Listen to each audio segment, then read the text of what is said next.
Hey everybody, we're looking today at section 2.3 and I pulled up the PowerPoint in 2.3 and so let me go through some of those important points.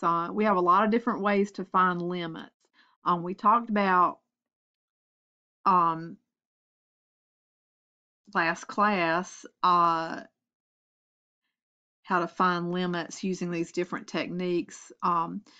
One of which was to look at the graph. And if you look at the graph, you want to find the x value or go to the x value that they're asking you to find the limit about. Make sure the graph meets from the left and the right hand side. And if it does meet, then that y value at that point, whether or not it's open or closed, will be your limit. That's one way to do it. A second way to do it is to look at numbers.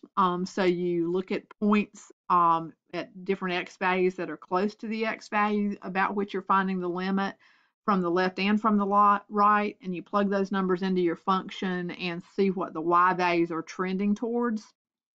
The easiest thing to do is to substitute the third way, but you can only substitute if your function behaves. So the fourth way, or the fourth um, thing I've got written down here talks about what to do when your function doesn't quite behave itself. So if you substitute and you get 0 divided by 0, that's called an indeterminate form. So you're going to have to do some algebra on that function before you can substitute.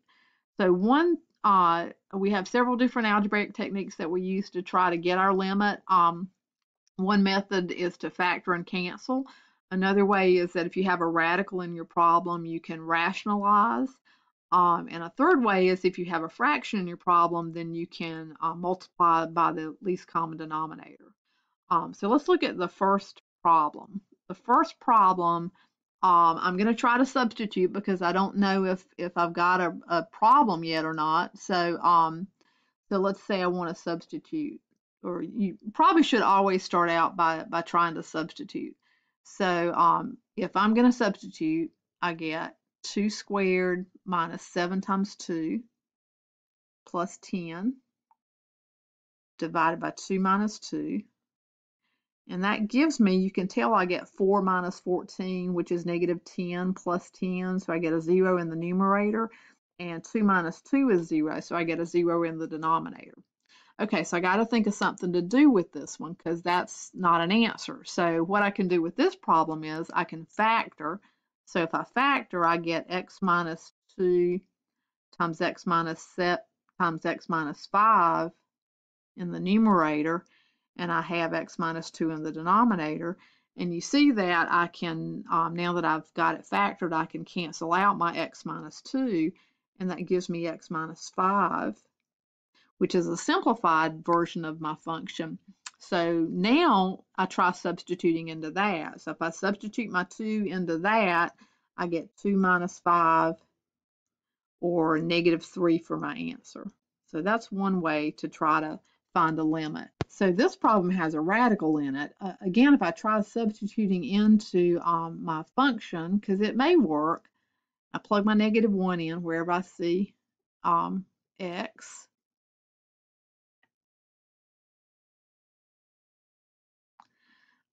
Looks like I'm getting the square root of 9 in the numerator, which is 3, and 3 minus 3 is 0. So again, I'm getting the 0 divided by 0 problem.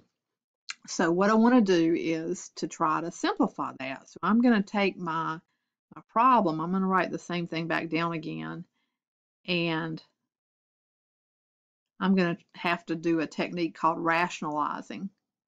And what that means is everywhere I see or go to where I have my radical, I'm going to multiply it by the conjugate of that radical, which is the same thing except that the middle sign has changed. So see how I wrote a plus sign instead of a minus sign there? That's what I want to multiply by, and I want to multiply it by that in the top and the bottom to keep things equivalent. So that's what I've got to multiply by.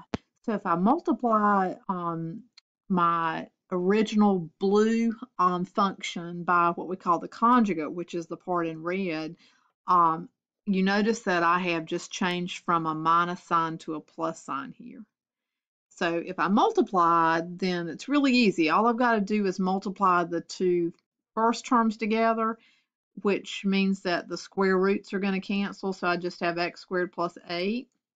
And then I'm going to multiply my two 3's together, and that gives me a minus 9. My denominator, I do not want to multiply out, so I'm just going to rewrite it so that they're written together, which it looks horrible, but it'll come out. It'll be okay. Just be patient.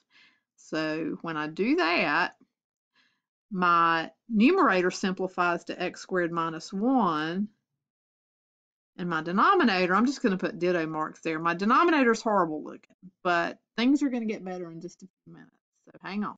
Okay, so what I have now is a problem where I can factor my numerator into x plus 1 times x minus 1.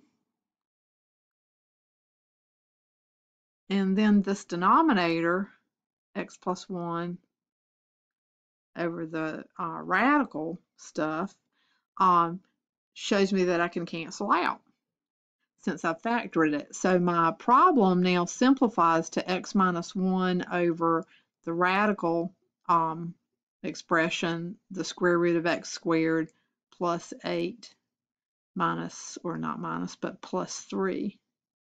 Okay, and now I can go ahead and plug in to that version, but that's how you would do radicals. So if I now go back in and plug in my -1 for x,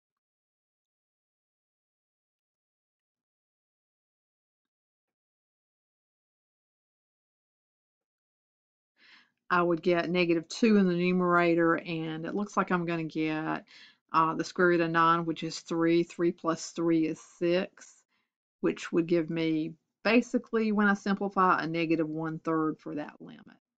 So that's how you would do radicals. Now for fractions, again, I would start in the same way. I would try to just substitute in my value. So let's see what happens when I do that. So if I plug in a 0 for x, I always try to start like this because you might not have to do a whole lot of work. But again, you see that you get 1 minus 1 in the numerator, which is 0, and a 0 in the denominator. So in the case of a fraction, I want to find my LCD, which is my least common denominator. So since you see that your only denominator really within that fraction is x plus 1, your LCD is just going to be that. See, all the other terms are not fractions. So that's my LCD. So I want to multiply both my top and my bottom in my original fraction by the x plus 1.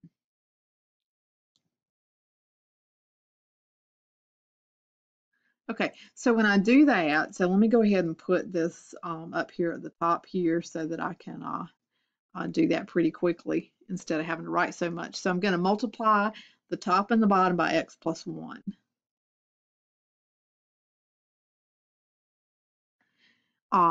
What ends up happening is that when I multiply the fraction by x plus 1, the x plus 1's cancel out. So that gives me just a 1.